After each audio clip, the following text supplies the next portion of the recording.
మనం త్వరగా అక్కడికి చేరుకోవాలి. సిద్ధంగా ఉండండి. వచ్చేసాం బన్నీ, ఇంకో 2 minutes అంతే. ఏం జరిగింది? అడవిలో గాయమైంది డాక్టర్. టెన్షన్ అవసరం లేదు, చిన్న గాయం మాత్రమే, త్వరలో మానిపోతుందా?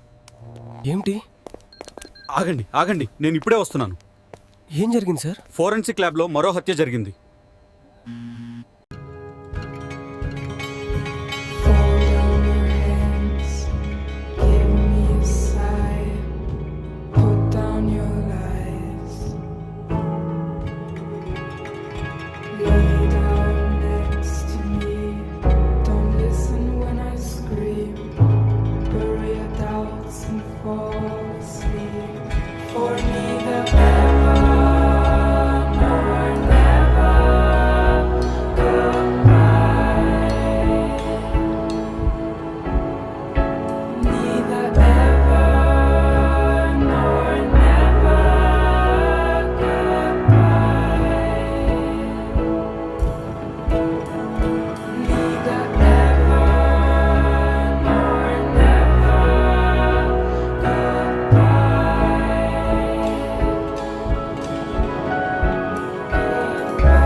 ఏంటి?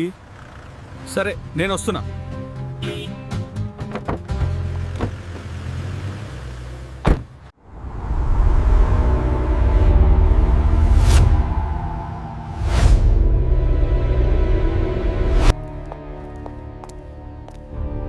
నిన్న రాత్రి ఇక్కడ ఏం జరిగింది? దేవుడా,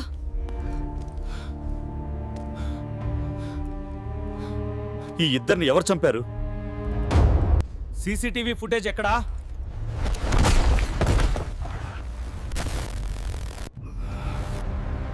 అసాధ్యం, ఆ మనిషి చనిపోయాడు కదా, మరి ఈ ఇద్దరిని ఎలా చంపాడు? అవును సార్, అతను రేడియేషన్ వల్లే చనిపోయాడు. కానీ ఇలా ఎలా సాధ్యం? 2002లో మిస్ అయ్యాడు, 2017లో శవంగా దొరికాడు, ఇప్పుడు మళ్ళీ బ్రతికే ఉండి ఇద్దరిని చంపాడు.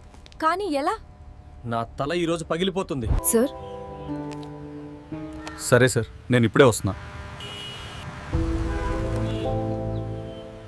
సార్, రుద్ర, ఇన్ని నేరాలు జరుగుతున్నాయి, ఇప్పటి వరకు ఒక్క కేసు కూడా నువ్వు క్లియర్ చేయలేదు. ఏమైనా కారణం ఉందా? సార్, ఈ కేసులన్నీ ఒకే చోటికి లింక్ అవుతున్నాయి. West restricted forest zone. అక్కడే బాధితులందరూ చివరిసారి కనిపించారు. ఇంకా ముఖ్యంగా సార్, వాళ్ళందరూ ఎక్సెసివ్ రేడియేషన్ వల్లే చనిపోయారు. రుద్ర, నాకు ఎక్స్ప్లెనేషన్స్ అవసరం లేదు. గవర్నమెంట్ నుంచి నాపై భారీ ప్రెషర్ ఉంది. నువ్వు ఇప్పటి వరకు ఒక్క కేసు కూడా క్రాక్ చేయలేదు. రుద్ర, ఈ కేసుని ఇప్పుడు సిబిఐకి అప్పగిస్తున్నాం. ఇకపై వాళ్లే ఈ కేసులన్నింటినీ చూసుకుంటారు. సార్, దయచేసి నాకు ఒక చివరి ఛాన్స్ ఇవ్వండి. నా మీద నమ్మకం పెట్టండి. నన్ను ప్రూవ్ చేసు. ఇక నుంచి ఈ కేసును సిబిఐ హ్యాండిల్ చేస్తుంది. నువ్వు వాళ్లకు సహాయం మాత్రమే చేయాలి. ఈ కేసును అర్జున్, అతని టీం లీడ్ చేస్తారు.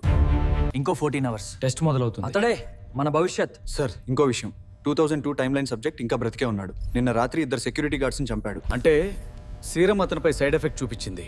అతను హ్యూమన్ జాంబీగా మారిపోయి ఉండొచ్చు. అవును సార్, నేను అతన్ని హ్యాండిల్ చేస్తాను. సరే, ఆ హ్యూమన్ జాంబీలను కంట్రోల్లో ఉంచు. అవి కూడా మన భవిష్యత్ లక్ష్యాలకు సహాయం చేస్తాయి. సరే సార్. ఇంకొంచెం సమయం మాత్రమే. కుర్రాడా, నువ్వు మా సొంతం అవుతావు. లేవండి నా సైనికులారా.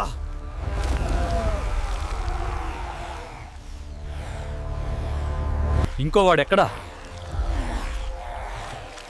సార్, నిన్న రాత్రి మేము అతన్ని కనిపెట్టాం, పట్టుకున్నాం. బాగుంది. అతను ఎక్కడున్నాడు?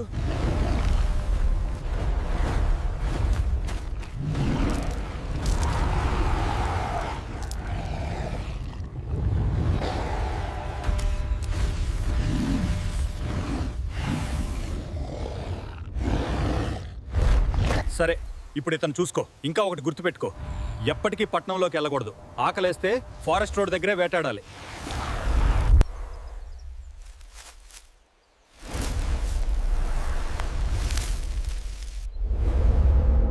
ఇషా, మేం ప్రతి చోట ఎతికాం.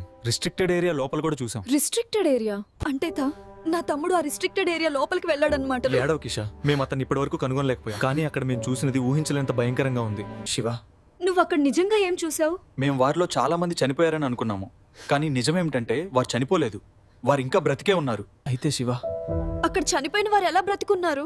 నాకు కూడా తెలియదు ఇషా, కానీ మనం అక్కడ చూసింది నేను నా జీవనంలో ఎప్పటికీ మర్చిపోలేను. మేము వెస్ట్ ఫారెస్ట్ను పూర్తిగా తనిఖీ చేయలేకపోయాము అక్కడ ఆ శవాలు ఉన్నందున.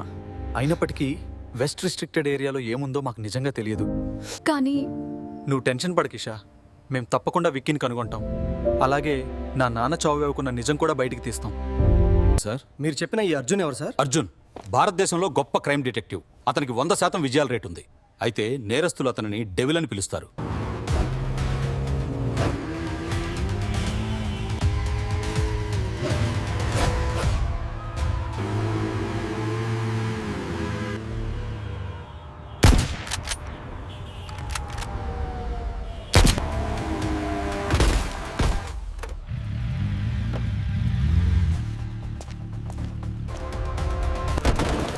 ఎక్కడుంది?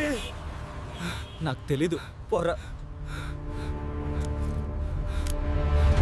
అర్జున్, నీ టీం మీరు మంచి పని చేశారు. ఇప్పుడు మీకు ఇంకొక చాలా క్రిటికల్ కేసు వచ్చింది. భైరవకొండ టౌన్ గుర్తుందా? 14 సంవత్సరాల క్రితం అక్కడ పోలీస్ స్టేషన్ ఇన్ఛార్జ్ నీ నాన్నే. అవును సార్, అక్కడేమైంది? అక్కడ 4 హత్య కేసులు నమోదయ్యాయి. ఇంకా ఒకరు మిస్సింగ్. ఈ కేసు మేమే తీసుకుంటాం సార్. రేపే ఆ టౌన్కి మూవ్ అవుతాం. Good luck Arjun.